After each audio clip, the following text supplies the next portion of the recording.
Hello and welcome back to youtube.com/remain indoors. And before I start, I do just want to send out my best wishes to anyone in these weird and unprecedented times. I hate that expression now so much, but genuinely, let's look after each other and stay safe. I'm currently in lockdown in a house full of cinephiles, and we are watching a lot of films, too many films. Probably gonna get film fatigue at some point. But it's given me the chance to play catch up on a lot of the films that I've missed through 2019. In fact, I'd probably say I'm the most prepared I've ever been for one of these top 10 videos, even if it is only April? Is it April? It is April. April, okay, thank you. What are you doing here? Regardless, I'm now ready to state, to permanently carve into the irreversible stone of online, my top films of 2019. Thank you, thank you, thank you, thank you. Please leave my room. Can I just say how difficult it was even to narrow this down to a top 10? Like, even now I'm having my doubts. To stress how good a year this was, I think the majority of my honourable mentions this year, I gave 4 stars on Letterboxd. Oh yeah, worth mentioning, I probably use Letterboxd now as my most prolific social media, so feel free to follow me on that. Let's talk about films. That's what I'm doing anyway. The first 3 films I'm going to talk about are kind of just jumping all over the place in my mind. You could just treat them all as joint aim if you want. It just highlights the arbitrary nature of lists and this video and meaning, actually, all existence. In fact, my existence is particularly fleeting because right now I only exist on a screen, and when this video ends, so do I. These walls are real. Number 10, Booksmart. No, Souvenir. The Souvenir. No, Booksmart. Definitely Booksmart. This is supposed to be an ascot. I don't think it quite... Why do I even make the effort? Olivia Wilde's debut feature sees 2 teenagers realising they've worked too hard and not played hard enough, and on the night of their high school graduation, try and make up for it. That does not give the film justice. I think to call this film a contemporary Superbad is actually quite dismissive of how well put together it was. I love watching films and behind the scenes knowing that everyone is just having a bloody good time, and I think that definitely bleeds into the film. I think that's key to a comedy, especially. Heck, I go as far to say that this film exemplifies just how beneficial an enjoyable set can be to the finished product of a film. It's an absolutely rewatchable comedy, and it has timeless potential, which I think is very rare to find in high school comedies. They seem to date quite quickly. It's fresh as well in a genre that is so often cookie cutter and stale. This felt truly special, and to say that I cried with laughter is just still not really doing it justice, particularly at the scenes inside cars. That's right, all of them. Number 9, Toy Story 18. I can't believe how freaking existential this film goes. I mean, Toy Stories have always kind of teetered and teased themes of mortality, but this just goes full on. I anticipated hating this movie, hating the story, hating Forky, but to be pleasantly surprised by a 4th installment of a solid franchise is true testament to the all-stars at Pixar. Where Toy Story 3 felt like the perfect wrap-up for the whole gang, Toy Story 3 was the ending that I didn't realise Woody needed, but I really, in hindsight, think he deserved. We rewatched OG Toy Story right after 4, and honestly, I'm really glad that Woody has come such a long way on his little arc, and I'm really grateful for Buzz's inner voice conflict and comedic relief. The animation is so realistic in places that honestly, I'm a bit intimidated by Pixar. I mean, they could topple governments with the quality of their deepfakes. The reason this probably ended up so high up on my top 10, probably the lack of Rex and Ham, and there were a few too many humans. But I mean, it's Toy Story, of course it's charting. Toy Story 1 predated me, I grew up with Toy Story 2, and Toy Story 3 was near perfect timing. Toy Story 4 feels like it goes beyond my life, like what's next for me? Finding my path, my light, my inner voice, Pixar just being clever, yet again, fair play. Number 8, Us. I think that the expectation of this film was that it would be a not so good follow-up to Get Out, and I think people thought that so hard that it just kind of became their reality. I, however, am an intellectual, and well, Get Out is better, but I think that Us is a worthy and incredible follow-up. Us feels like a true spectacle performance piece for Lupita Nyong'o, but the cast across the board smash it. Peele can just do this filmmaking thing, can't he? His understanding of puns and comedy seems to be a really fine approach to making nuanced and clever films. Double meanings and an abundance of hidden Easter eggs seem to be a really nice trope for Jordan Peele to put in his work. Us, like Get Out, is a horrific yet glorious viewing experience, and I not only welcome but look forward to the next watch. He's just opened the door up for horror for me, really, and he can make me laugh in situations where other filmmakers would really struggle, and within a horror, that's mad. Honestly, the moment it clicked that the title was both US and Us, it was stupidly hilarious. I'm very excited for what his next feature will bring, and I feel like now he's got the hang of these higher expectations and bigger budgets. Honestly, he's just lining up for a home run, and whatever he makes next is gonna slap. 7. Midsummer. After a life-changing tragedy, Florence Pugh goes on holiday. That's all I'm going to say. I'll just leave it like that. Florence Pugh goes on holiday to a dream Swedish summer festival that gradually becomes a nightmarish and sinister ritual. A moment of silence for Florence Pugh's incredible performance in this piece. Okay, cool. Look at the horror films flourishing in my top 10. Me 3 years ago would be shocked. I think Ari Aster's immersive filmmaking in Hereditary is pretty clear, though it lost me in the final few moments. Here, I was gripped the whole way through. It's the scariest horror I've seen with no real supernatural elements, and it's shot entirely in daylight, which is just mad. Really unique depiction of drugs in film as well, with the whole wobble shots that were genuinely disorientating in all the right ways, but still aided the story. Yeah, I think Ari Aster's got something going on with the whole filmmaking and art house horror. I'm going to be queuing up for his next film, which is just mad. Me, a horror. Madness. Honestly, my whole perspective on horror completely changed after this film. After several films, but this film is one of them. Number 6, The Farewheel. On discovering her grandmother's terminal illness, Awkwafina goes to China to see her grandma for one last time within a staged impromptu wedding. However, her grandma doesn't know she's dying.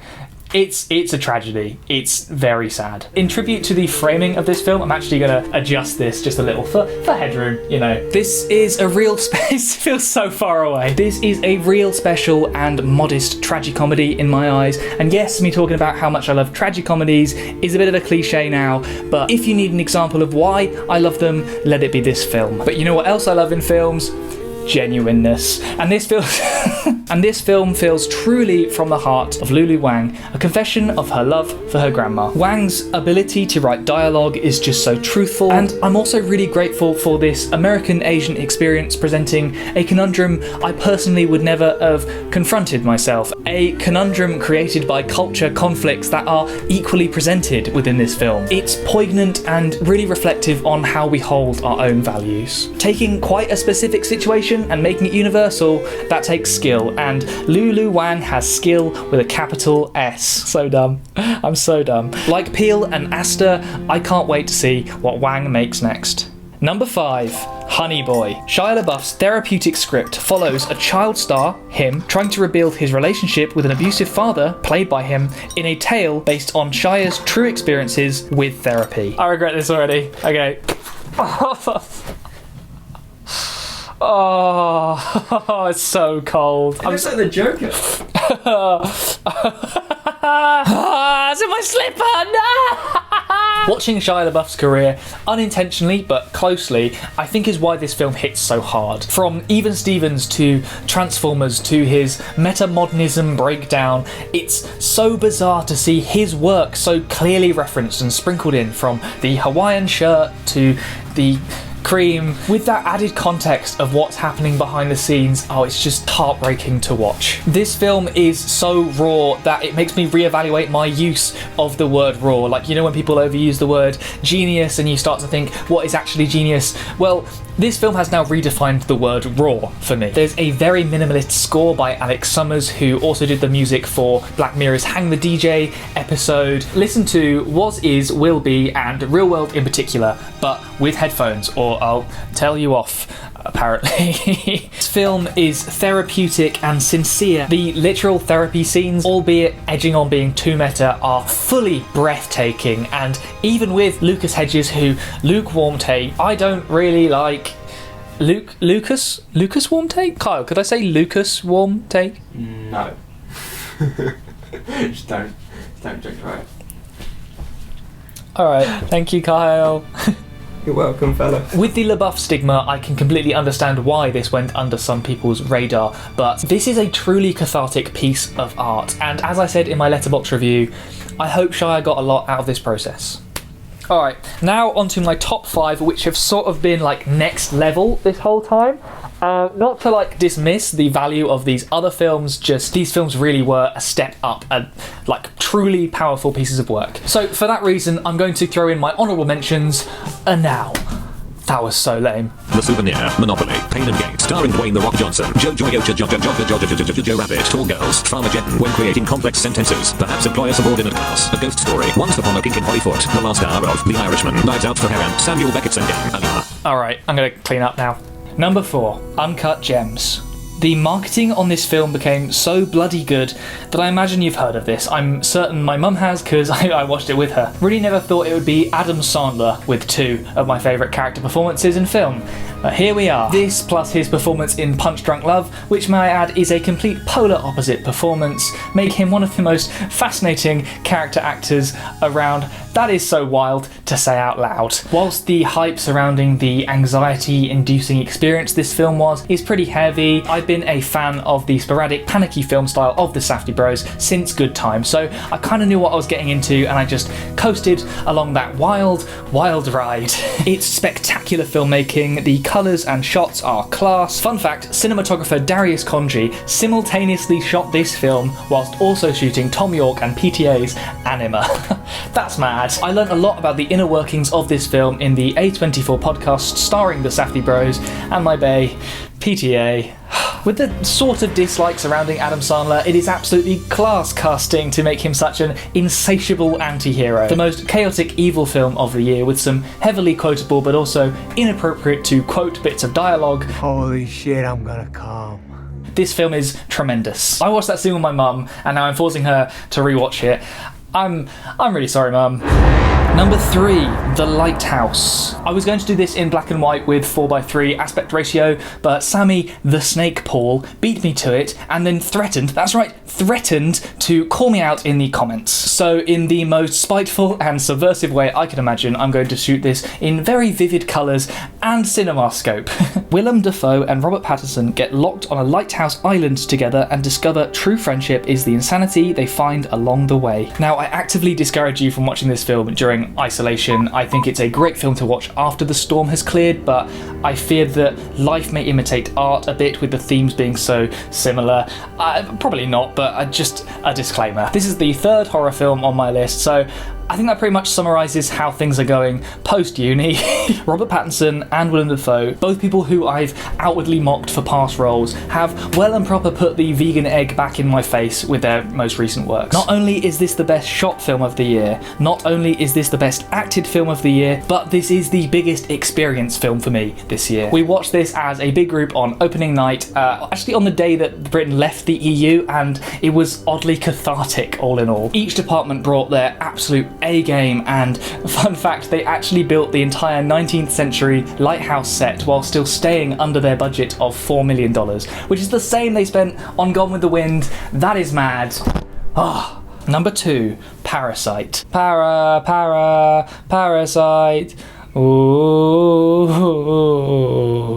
I imagine many people are shocked this is only second and not top. I am too, actually. For a while it was my top film. It's a masterpiece, it's wonderful, 5 stars, genuinely. Not a single thing I disliked in this film, except of course if Bong Joon-ho wants me to dislike it. I won't do a summary of this film because I went in with no prior knowledge to it, and I mean, if you haven't seen it already, that is the perfect way to watch it. I haven't been so blown away by the presentation of class in cinema since The Bicycle Thieves, and well, I saw that when it premiered in 1948. The montage sequences within this film have now absolutely set the bar. The shift in themes from comedy to, I can't really say because it's a spoiler, but he does it perfectly. I even adore the bloody poster. Look how cool this poster is. It really makes you wonder who the real Parasite was. Maybe it was the parasites we met along the way. But no, this is not only one of the best made films of the year, but I think one of the best made films of the decade. Bong just really hit it out the park. If you like Parasite, make sure to check out Snowpiercer. It is a different taste, but still the same Bong. I'm leaving a Twitter thread inspired letterbox list that has an abundance of wonderful Korean films that I'm making my way through, and so should you. Now you have all the time in the world. Sorry if I just reminded you of the situation. To make it up to you, here is my ultimate recommendation, my number one film, and that film is number 1, Portrait of a Lady on Fire. Since I've been partaking in this series, there has been one film every year that has a moment or scene that just leaves me completely gobsmacked. Tears rolling down the face, jaw fully open, kind of gobsmacked. In absolute awe of the filmmaking prowess, a moment of just so much emotion that it reminds me why I love the art form that is film. All elements of creative media just come together and take me somewhere else emotionally. You Were Never Really Here had it in the lake scene, the Florida Project had it in the ending. Portrait of a Lady on Fire has 3 of those moments. I don't think I can stress enough how perfect this was a viewing experience for me. Going in with my wannabe film critic mind, going, oh, I don't think this pacing is going to work for me. But then, like Anton Ego from Ratatouille, I was just fully immersed in this world. I hate period pieces. Can I just stress that? I see rich people with their rich people problems and their rich people dresses, and I think, oh god, that must be so tough for you. And yet, Portrait presents a conflict that is so prevalent to our time and beyond, yet frames it within a context that could only work in this period time frame. It is mind-blowing. I've honestly never been more convinced or invested on romance on screen. Also, I've never wanted to learn to paint more. Here's the pretentious quote of the video. If La La Land is a love letter to musicals, then Portrait is a love letter to the process of art, within a piece of art itself. I honestly wouldn't change a thing about this film. Honestly, the last 10 minutes are just impeccable.